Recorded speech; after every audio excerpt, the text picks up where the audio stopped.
Chris Walker from Hawaii, big Angie fan. Welcome back.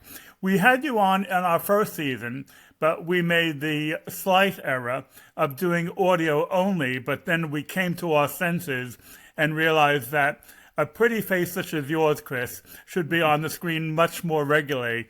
And so we have you back. There are many reactors to Angelina, but not many reactors who are exclusively only doing Angelina. And dare I say, I think the three of us now on the screen fall into that category.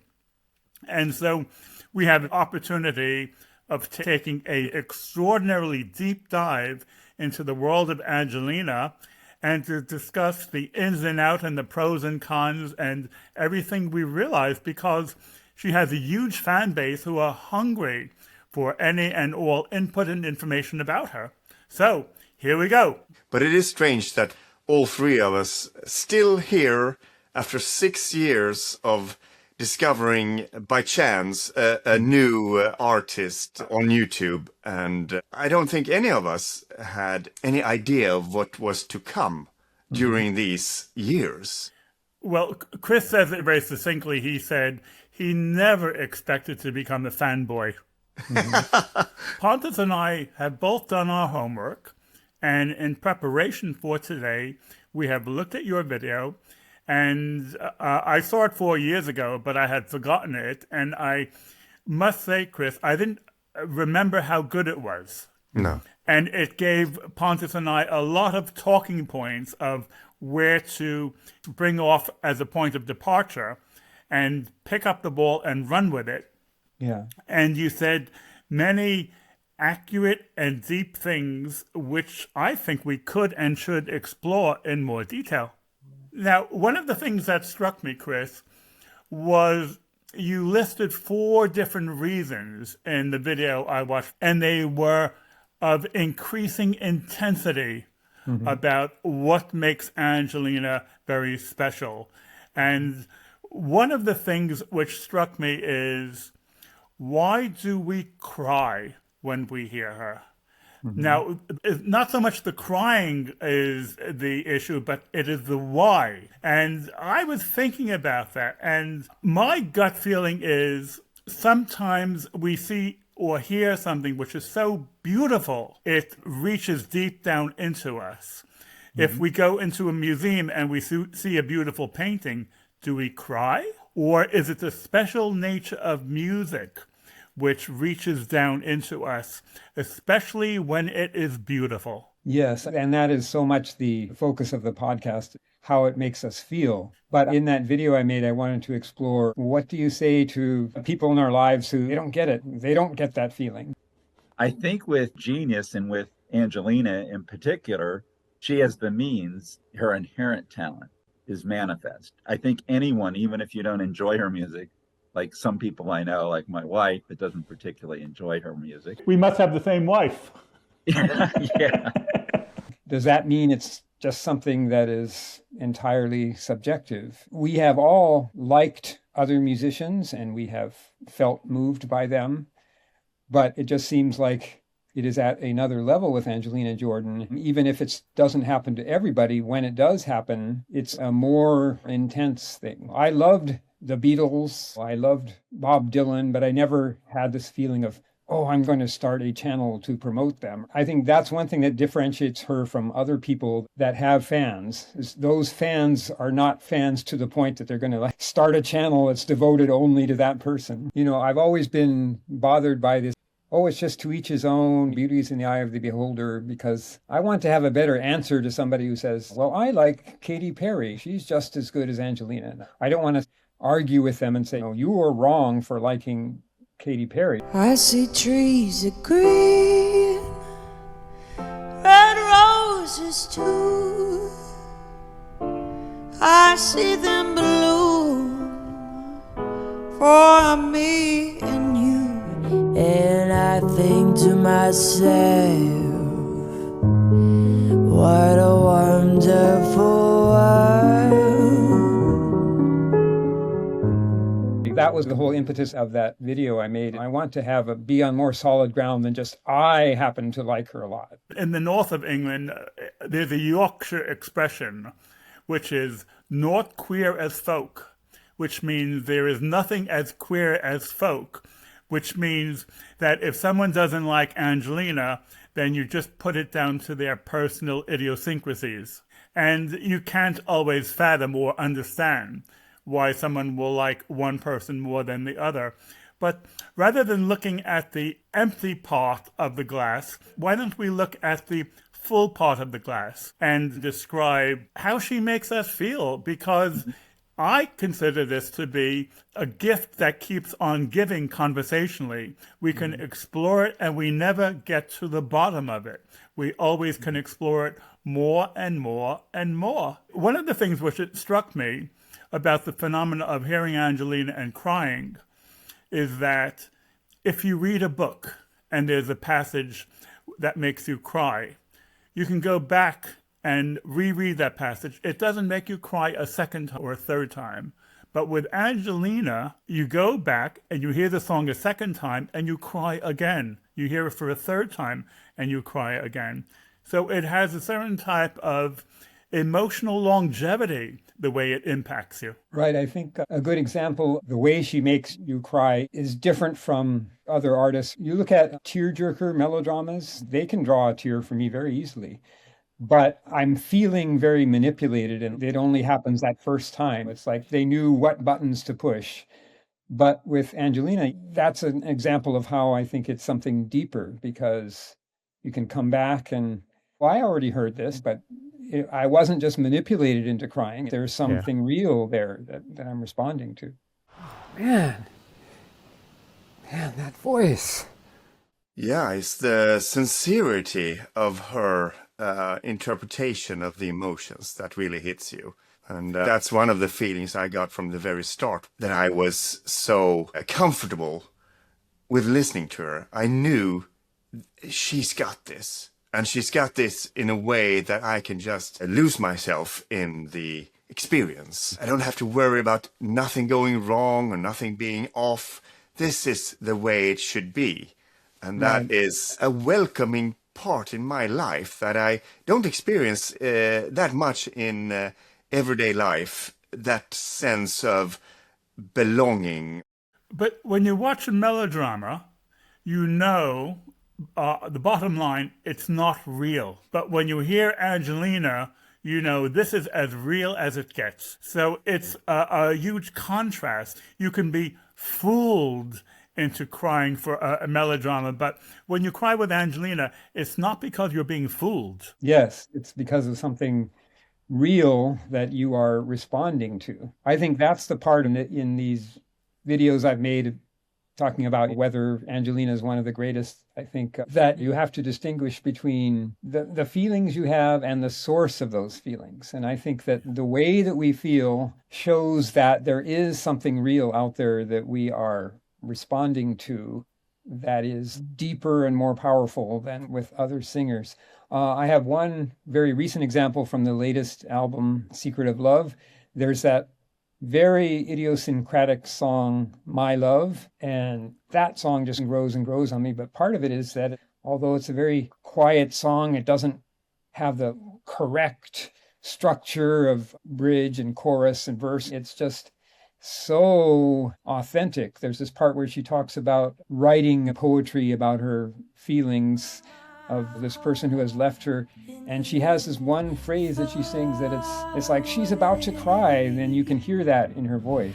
From the pain of a distance, I wrote poems about how my heart suffered. I wish you had not turned away, and that your anger had not become a calamity for me.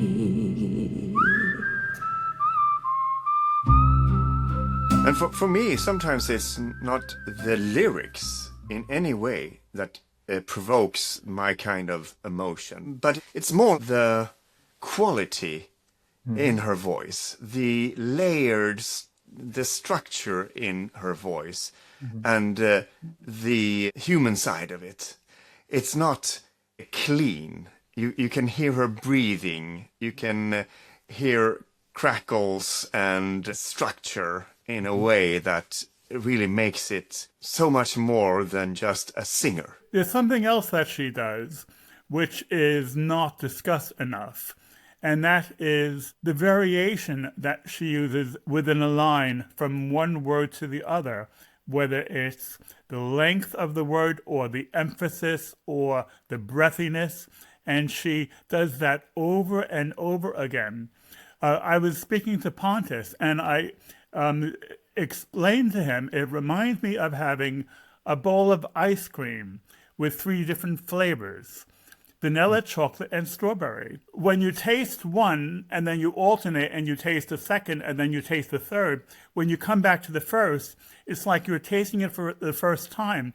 It's almost like pressing the refresh button. Because she changes the phrasing, you hear the words more individually and they have more impact because they vary so much. And for me, no other singer does it the way she does. You said, for me. And that's always the thing that I come back to. What can you point to that isn't just my own personal experience? There is a person I knew pretty well, and he was at my mom's house, and she put on this classical music. It was like Beethoven's String Quartet. And he literally ran out of the house because he was horrified at having to listen to this violin music that he hated. For him, Beethoven is not good. I would say that no, Beethoven is good, and he doesn't like him, but that's because of certain experience. I talked about filters, that he has certain experiences in his childhood that make him not able to relate to a kind of quiet, subtle music like a string quartet. And that's fine if he feels that way. But I would say Beethoven still is a great, important artist, even though you don't like him. I think it's very difficult to necessarily understand how someone else feels, especially when they don't like Angelina. So I think it's probably more productive if we talk about how the 3 of us do feel. Yeah. Because then we can elaborate and put into words the nuances of her special talent. And of the 4 different cataclysmic points that you made in your video, Chris, the last one says it all, where we just simply said, and she changes our life. For example, take me. I was so impressed by Angelina Jordan that I actually started a channel devoted strictly to her.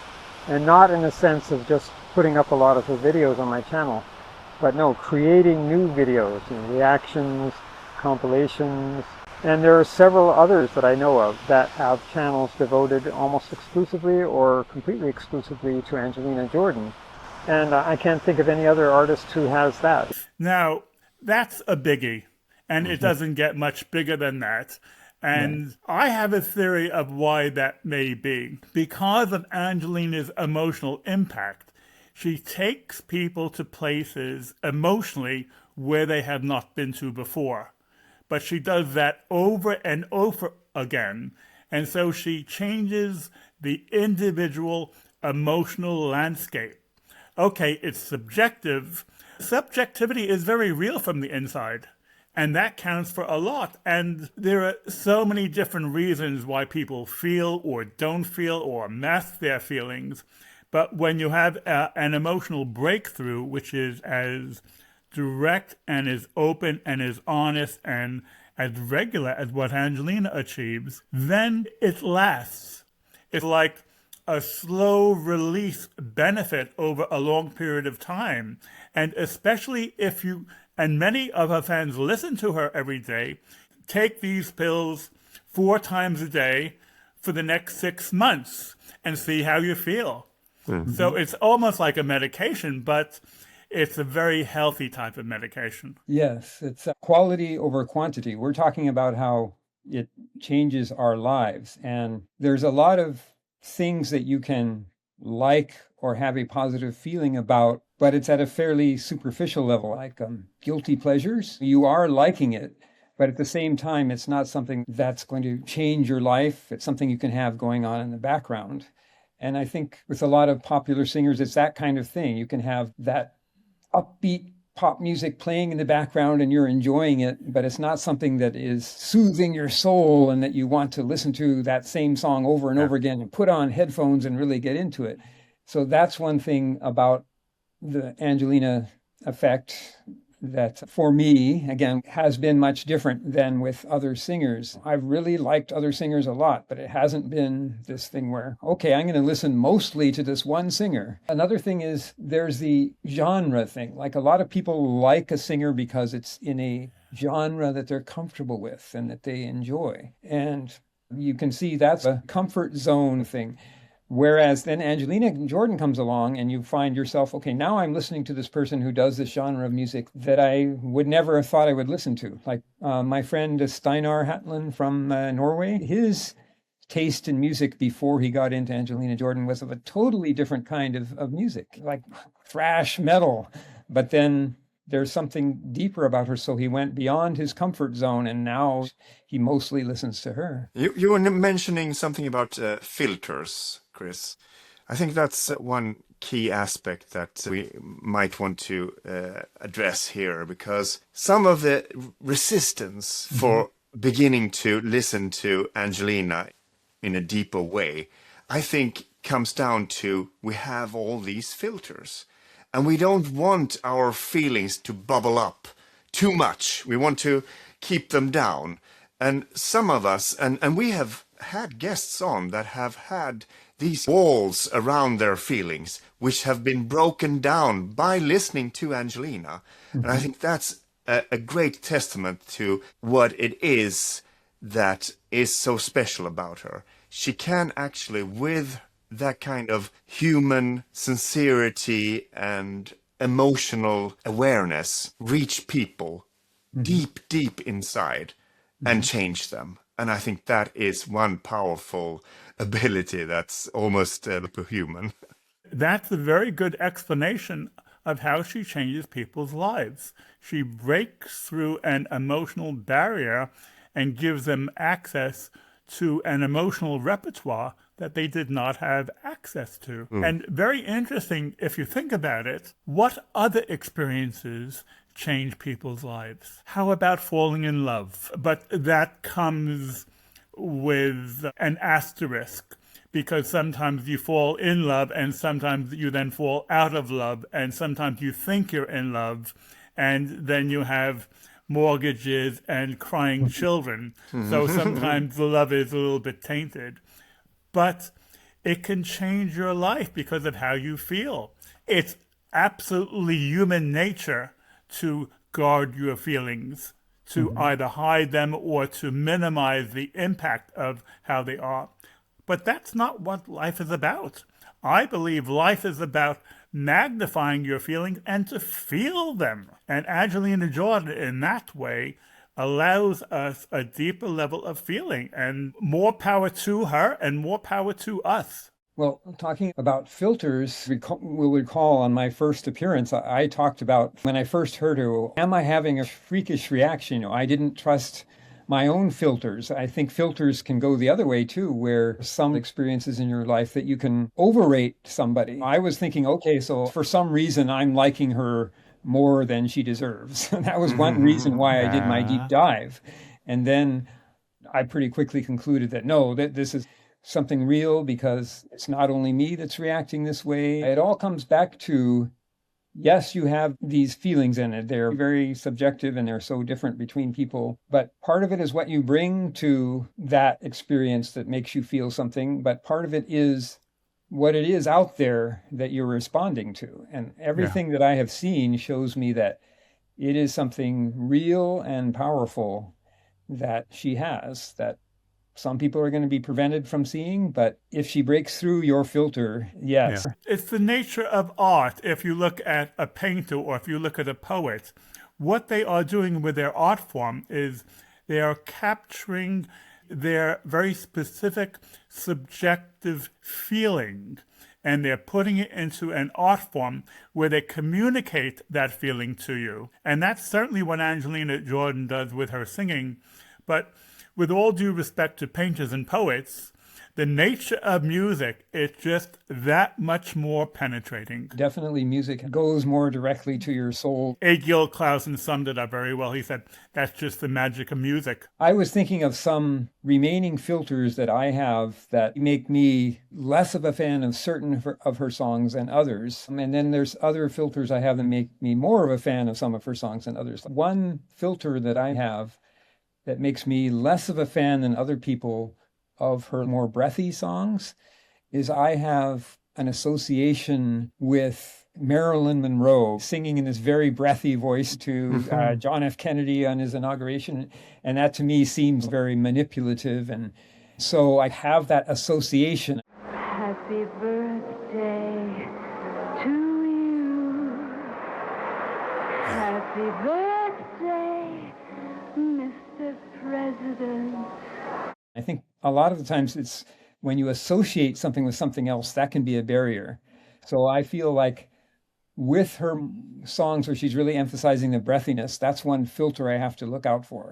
And that's when I look at, well, are other people having that objection to it? And they're not. A lot of people really like the songs where she's really breathy. And I think you should really work on that, because in the song Heal the World, she really hits that song in a way that does the whole difference. There's a place in your heart, and I know that it is love. In this place, it was brighter than tomorrow.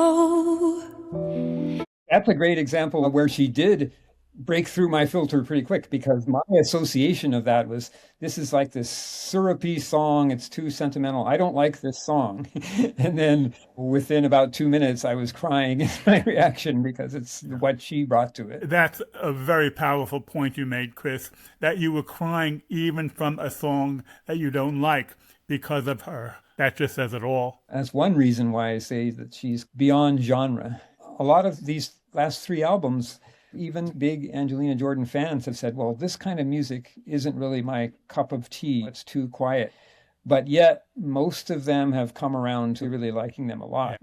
I definitely had some hesitancy with Secret of the Soul at first, and now I just think it's a total masterpiece. It's because the genre doesn't matter. The fact that it's slow or easy listening and not really upbeat isn't the point. Being the fanatics that we are, we pay attention to the words, and I think that's the key.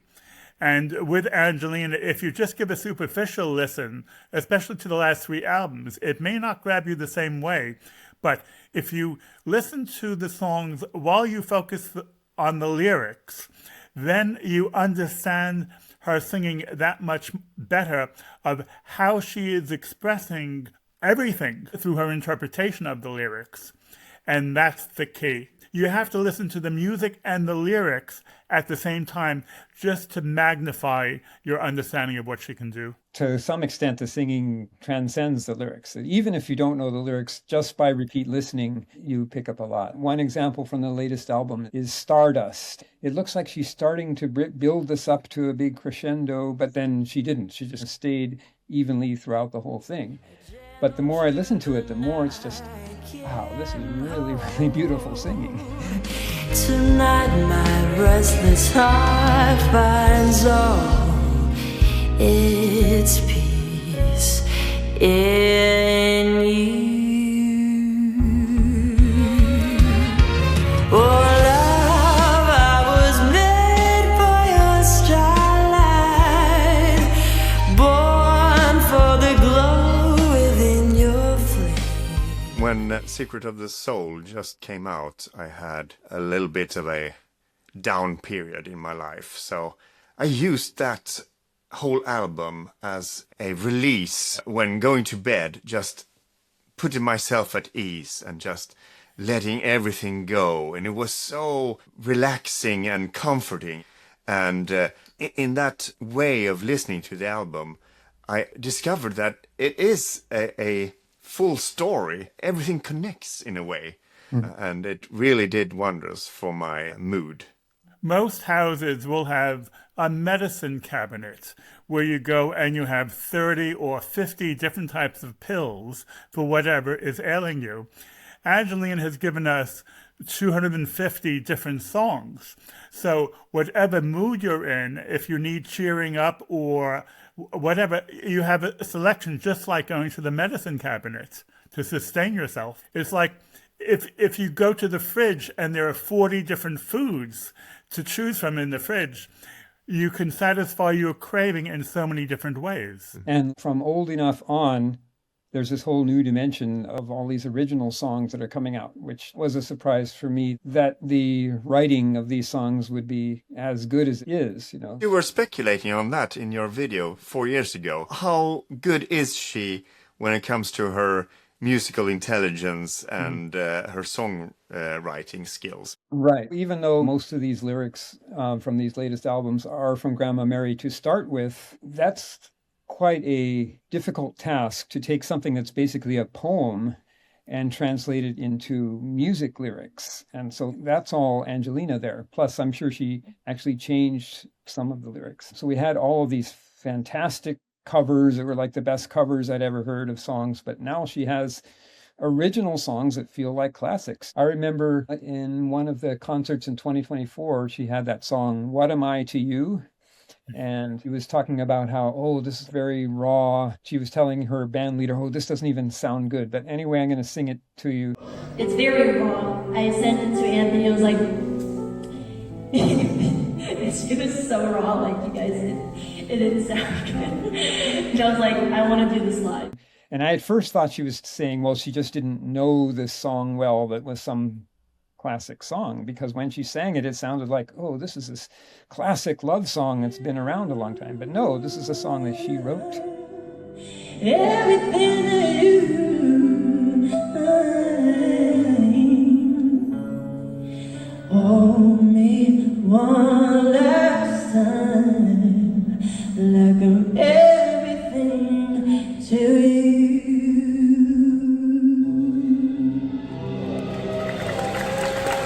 The nature of her musical intelligence, Pontus keeps saying that if we ever get to interview her, we want to find out more about her musical intelligence. Is anything pre-planned, or is it just based on how she's feeling? One of the reasons I really, really like music is it's so non-scientific.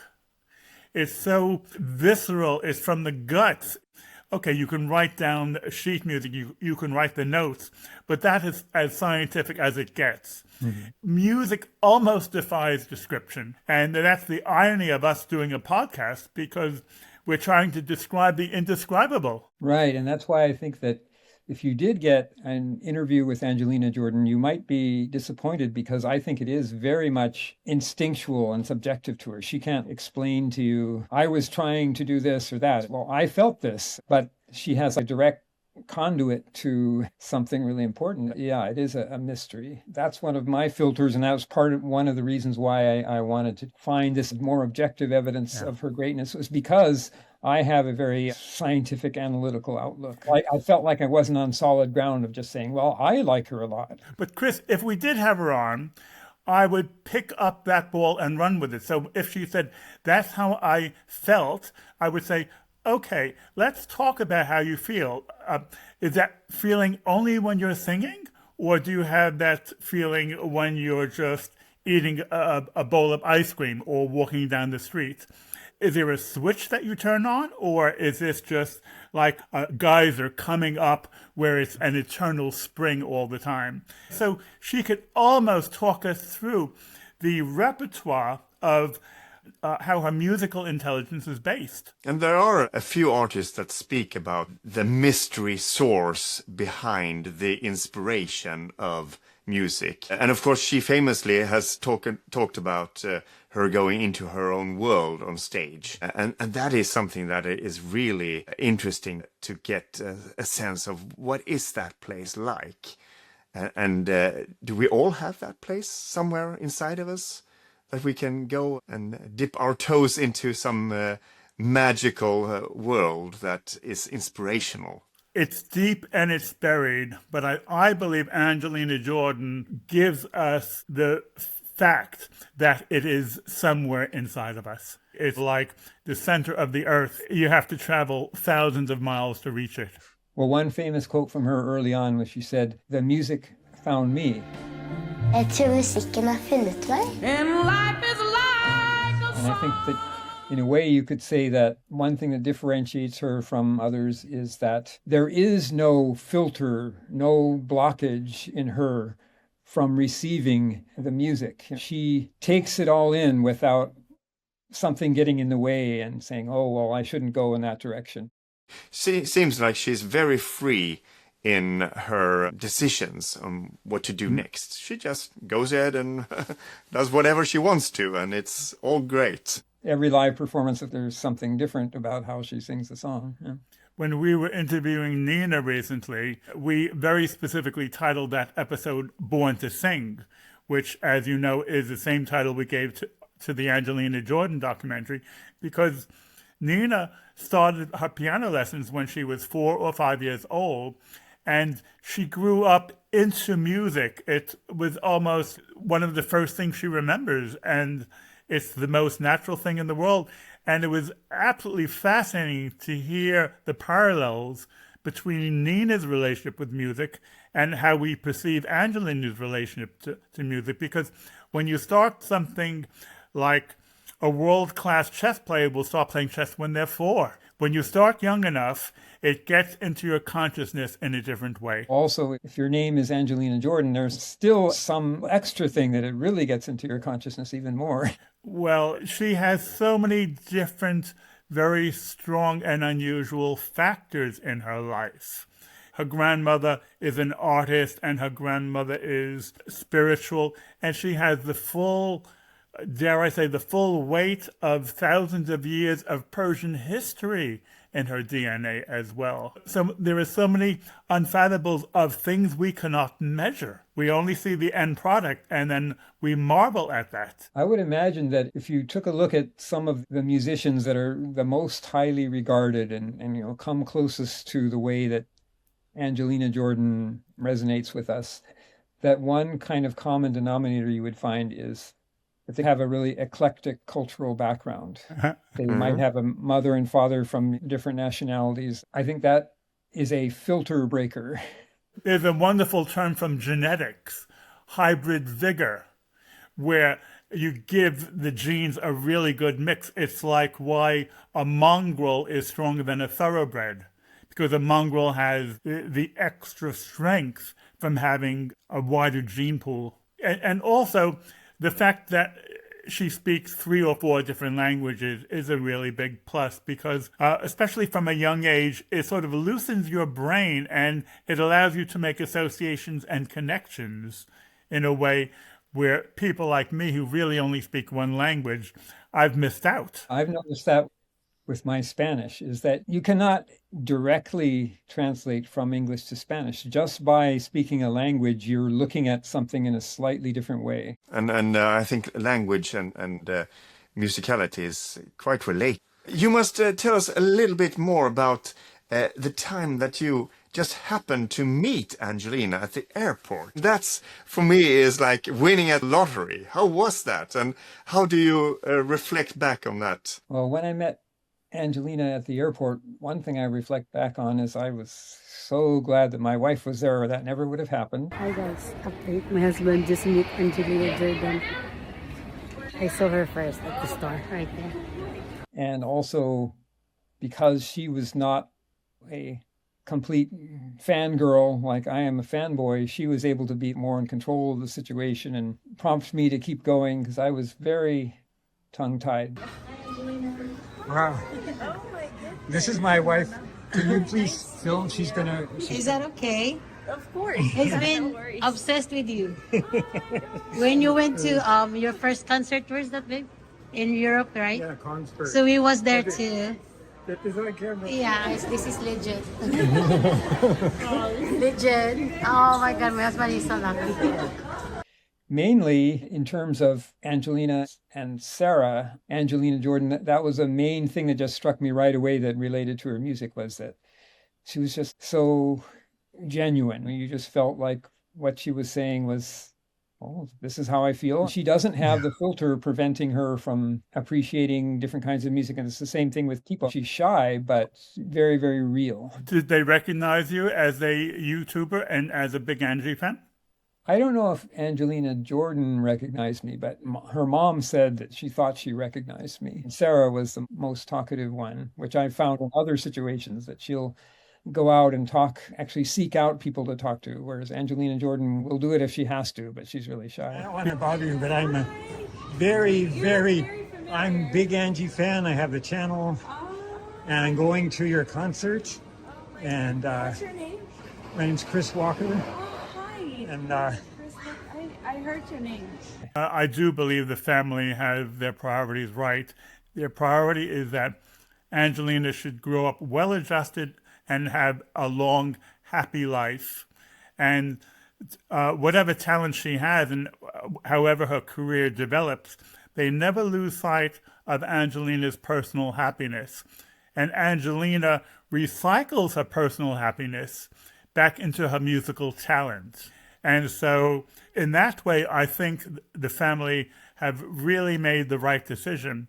And it is very normal for her fan base to want her to be world famous and for her to be celebrated everywhere. But if you are her family, you want her to be happy. And that's the most important thing. I can understand that. Right. You can see so many examples of singers who gained fame early on. There's so many people who had so many things go wrong in their life because of that early fame. I wonder how the pressure on Angelina to produce music, how that really plays out, because she's so prolific. There's these 3 secret albums, and they have been all produced within 6 months. The preparation of that whole body of work, what was that like? How is the schedule? It must be really tiring to do all that work in such a small amount of time. And it only shows the passion behind it. Well, her band director, Anthony, he was talking about that at this latest concert, and that she's a really fast worker. She gets into it. They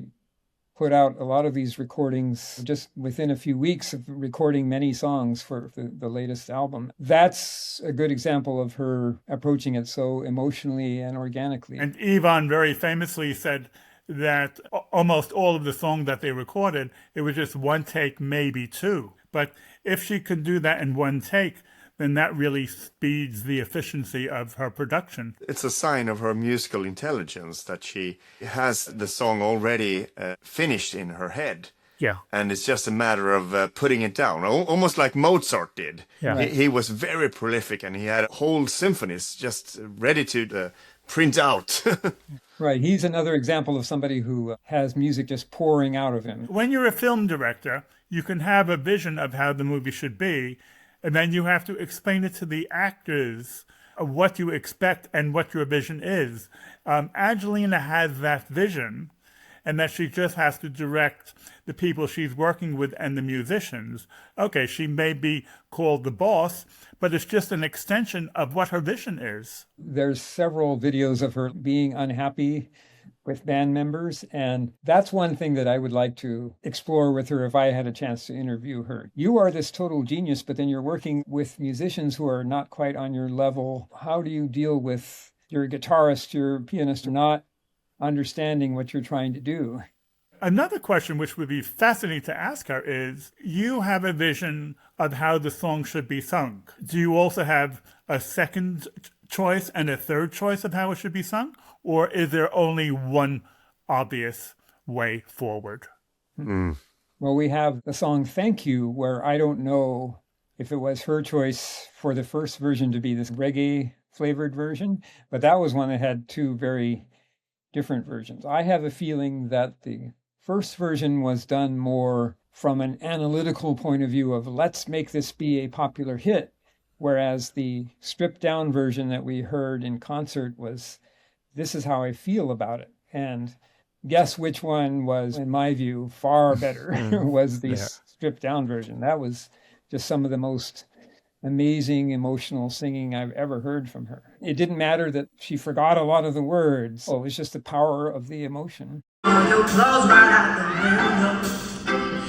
All the jewelry that you gave me, burned out the pictures of me and you. What you made me do.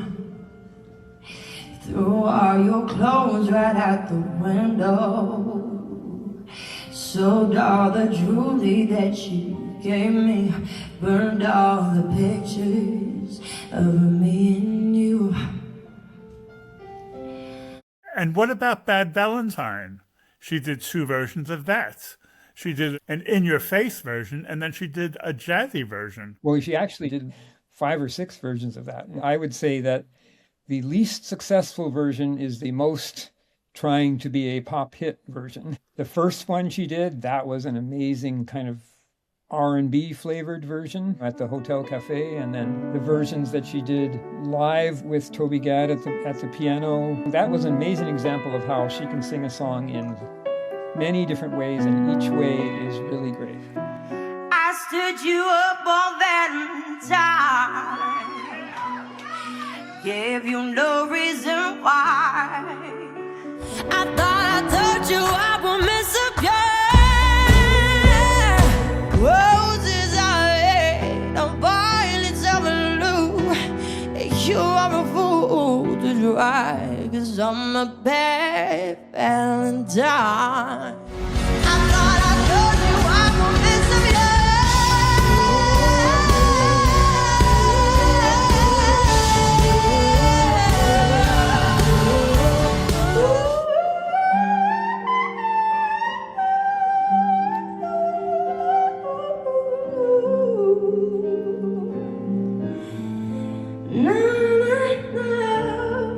And another insight into her musical genius is the way that she reworks famous covers. She can disregard what the original sounds like and do it the way that the lyrics or the mood demands. Like California Dreaming. If you listen to the lyrics, the way she sings is more appropriate than the pop version. All the leaves are brown and the skies are gray. I've been full of work in the such a winter day. I remember when I first heard that, I was thinking, oh, come on, she's showing off her vocal technique here. It's not matching that sunny pop version that I was expecting. But then I'm paying attention to the lyrics. Well, her version is much truer to what the lyrics are. Another good example is that Avicii's song, Wake Me Up. His version is much more mid-tempo pop version. But when you look at the lyrics, but also it's the occasion that I'm singing this as a tribute to somebody who's passed. So both the fact that the lyrics are more in that direction and that she's singing it on that occasion made it so wonderful. Feeling my way through the darkness, guided by a beating heart. I can't tell where the journey will end, but I know where to start. Feeling my way through the darkness, guided by a beating heart. I can tell where the journey will end, but I know where to start. Her version of Aretha Franklin's Natural Woman. There were several people who came out with tributes to Aretha after she passed, but they all tried to either sound like Aretha or outdo Aretha, whereas Angelina and Jordan said, no, this is a person I care very much about who has passed, and so I'm going to slow it way down and make this quiet, tender version. You make me feel, you make me feel like a natural woman. And Suspicious Minds is also another example. It's almost like she went back to the roots of the person that originally wrote that song and said, I'm going to do it the way it was intended. Oh, little love, survive. I dry the tears from your eyes. Just don't let a good thing die. Well, honey, you know I've never lied to you. I'm surprised there are not other singers who are more able to do what Angelina consistently does, which is go back to what the song is really about and communicate that as it really is. I'm surprised that Angelina, she doesn't quite have a monopoly on that, but other singers are so trying to show off their musical ability or their vocal range or their belting that they lose sight of the actual impact of the lyrics with the emotion. There's a reactor who hasn't been reacting for a while, but that I really listened to early on in my journey a lot, Sandy. From the first time that she heard Angelina Jordan, she said, oh, this is my favorite female singer, just right from the get-go. One thing that she said was that when you compared her to other child singers, the others were all trying too hard. They're all over the top. Let's see how big of a belt I can make or how long of a run I can do, and let's rush through this. Whereas Angelina Jordan was, no, let's make the song the best it can be. One thing that really sets her apart is when you have these, younger singers, even the ones that are amazing, they're trying to belt out and do these crazy runs and hit the highest note, and they overdo everything. She does everything so subtly and so quietly. It pulls you in. You have to kind of sit on the edge of your seat and listen. That's one reason why I did a comparison of which member of the Beatles is Angelina Jordan the most like, and I said she was most like Ringo, because Ringo is the least flashy, the one that you would least think of, but he's also very much of what they call a song drummer. He does his drumming to suit the song. I'm not going to do a lot of flashy fills, but I'm going to really do a groove that works with the song and enhances the song. So you see all of these parts in Beatles songs where the drums are not in your face, but it really makes the song better. Going back to your question there, Alan, why doesn't more artists do things like Angelina is doing? I think she's fooling us because it looks effortless, but it's really hard to do what she's doing. It's so many things that need to come together to be able to produce that kind of emotional investment in a song that she can obviously do effortlessly. But I think it's not as easy as it looks. I think you're right. Maybe if we ever get a common term, the Angelina Jordan songbook, it should not be about the actual song, but it should be more about the interpretation. There's something else going on.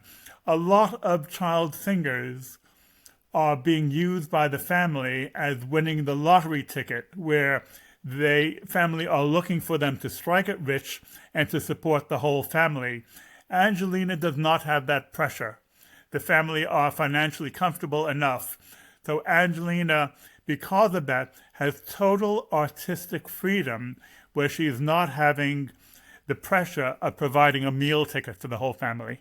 One example of that is the songs that she chooses to cover. There's so many of these obscure songs that if you were trying to break through as a pop star, you would not choose. But I've just been amazed at how many songs that I never thought that I would like that much, but then she does them. There's something in this song that I see that it wasn't performed in the right way, but I see there's something in the essence of it, and so I'll show you how you should sing this song. However you might feel about criticizing TikTok, it has given us dozens and dozens of Angelina Jordan little gems that otherwise we would not have. She puts something out for 20 seconds or 45 seconds, And it's a little gem, and it's just the real eye-opener over and over again. That is a great example of that is From Dusk Till Dawn. That's one where she doesn't even know she's being recorded. And it's just absolutely brilliant. And I can't imagine any other singer doing something like that. Not trying to be in there, not trying to be cool, just trying to be in there. Just tell me, are you too? And it's a good example of how you have to restrain yourself from trying to think of these singing in these technical terms. Because if you look at these beautiful runs that she does in that song, Sia, the original singer, she also does those runs. She does these long, impressive runs, but there's just an emotional weight to the way that Angelina Jordan does them that just impacts you in a totally different way. And it's not anything technical you can point to. There's just that feeling there.